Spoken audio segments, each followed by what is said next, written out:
Jésus, avec toi, nous ressusciterons.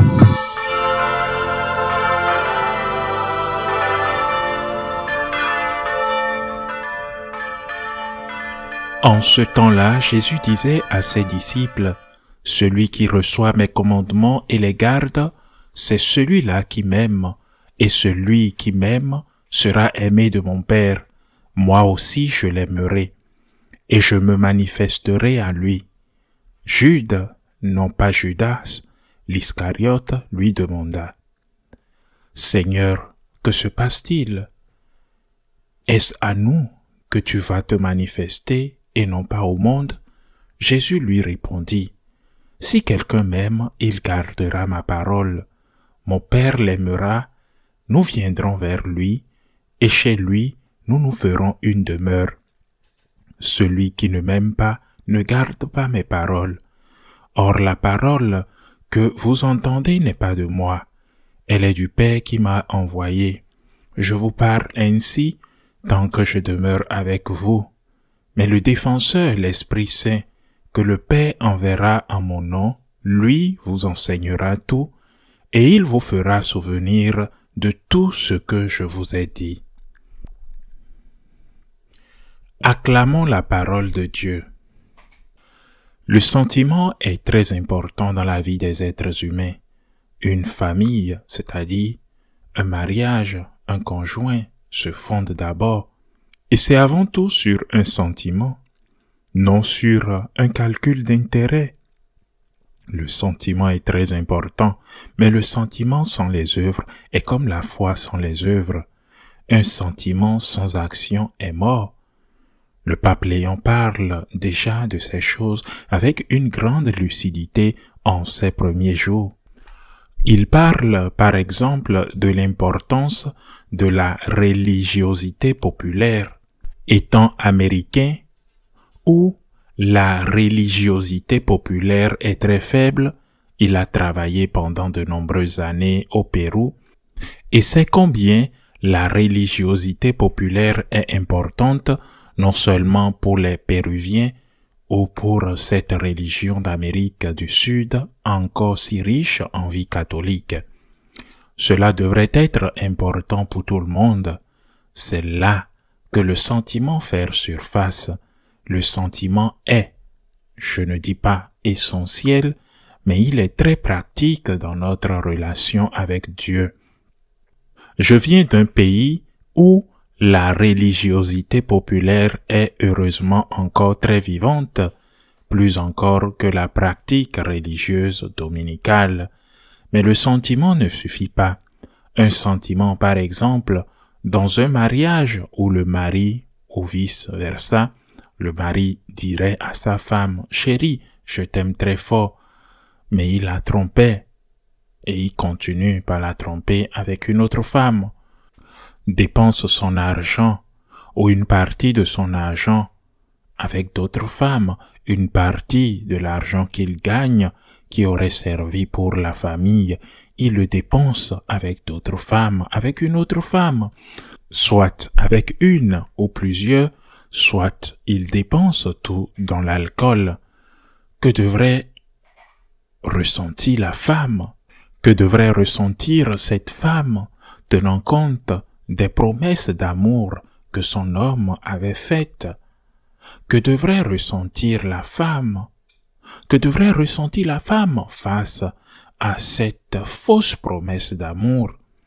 Par conséquent, ressentir sans agir n'est pas du véritable amour, c'est de la sentimentalité, larmes du crocodile, libération conditionnelle, comme le dirait cette célèbre chanson italienne il y a des années, des paroles sur des paroles, uniquement que des paroles. Et c'est ce que Jésus nous enseigne dans l'évangile d'aujourd'hui, quand il dit « Celui qui accepte mes commandements et les garde, celui-là même. » Mes commandements, dit le Seigneur, c'est-à-dire les commandements de Moïse et son commandement d'amour réciproque jusqu'à donner sa vie à son imitation. L'amour doit nécessairement passer par des œuvres. Mais que se passe-t-il lorsque du moins cela m'arrive? Mais je pense que cela nous arrive à tous lorsque notre amour est sincère, mais ne finit pas par se manifester suffisamment dans les actes. Que se passe-t-il? Nous voulons aimer, mais nous n'arrivons pas à aimer complètement, ou nous n'arrivons pas à aimer comme nous le devrions, et nous sommes conscients que nous manquons tellement de choses. Parfois, nous ne nous rendons pas compte et nous blessons quelqu'un innocemment. Je suis très maladroit, mais il faut reconnaître que nous ne sommes pas parfaits. Il faut reconnaître ses défauts. Il faut reconnaître ses faiblesses. Il faut reconnaître ses péchés récurrents. Mais que se passe-t-il alors? Notre amour n'est-il pas vrai lorsque elle n'est pas parfaite?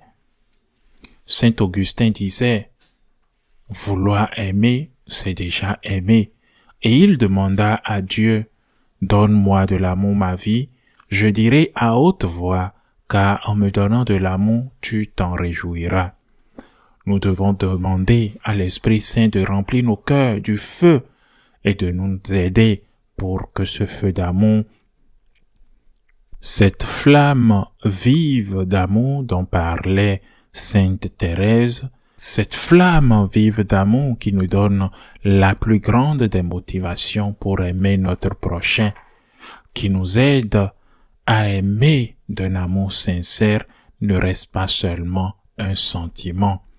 L'exact parle plus fort que les mots, dit-on en Espagne. Et que se passe-t-il lorsque nous désirions aimer, même si nous ne pouvons pas aimer comme nous le voudrions parce que nous sommes pécheurs et que notre amour sera toujours imparfait comparé à l'amour parfait de Dieu? Mais que se passe-t-il alors? C'est merveilleux ce que Jésus dit aujourd'hui. Il accepte mes commandements et les garde. Il m'aime. Celui qui m'aime sera aimé de mon Père. Moi aussi je l'aimerai et je me manifesterai à lui. Le Seigneur vous dira ce qu'il attend de vous. Le Seigneur va établir une relation réciproque avec vous. Il l'attend avec impatience. Vous devrez ouvrir la porte de vos sentiments avec votre désir sincère de l'aimer et avec vos actions. Et puis, il va se manifester. Il vous donnera le discernement. Il va vous dire ce qu'il veut de vous ou ce qu'il veut des autres afin que vous puissiez le leur dire. Le Seigneur est désireux de se révéler, mais il ne peut pas le faire qu'à ceux qui, bien sûr, lui ont ouvert la porte. Comment va-t-il te parler si ta porte est fermée, si la porte de ton cœur est fermée? Comment va-t-il te parler si tu fermes ton cœur à lui? Si votre amour n'est pas vrai, ce n'est pas de la sentimentalité. S'il n'y a pas de désir d'aimer à travers des œuvres d'amour, au moins le meilleur que vous puissiez offrir, alors vous n'aimez pas Dieu. Le Seigneur est désireux par contre de vous envoyer son Esprit Saint, comme le dit l'Évangile d'aujourd'hui vers la fin. Le Saint-Esprit vous éclairera sur tout, mais vous devez vous engager sur ce chemin. Tout d'abord, le sentiment.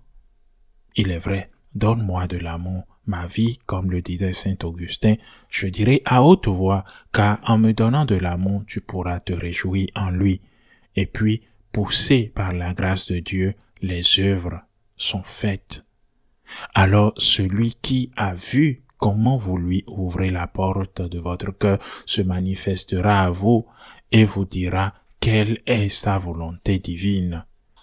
Ainsi soit-il.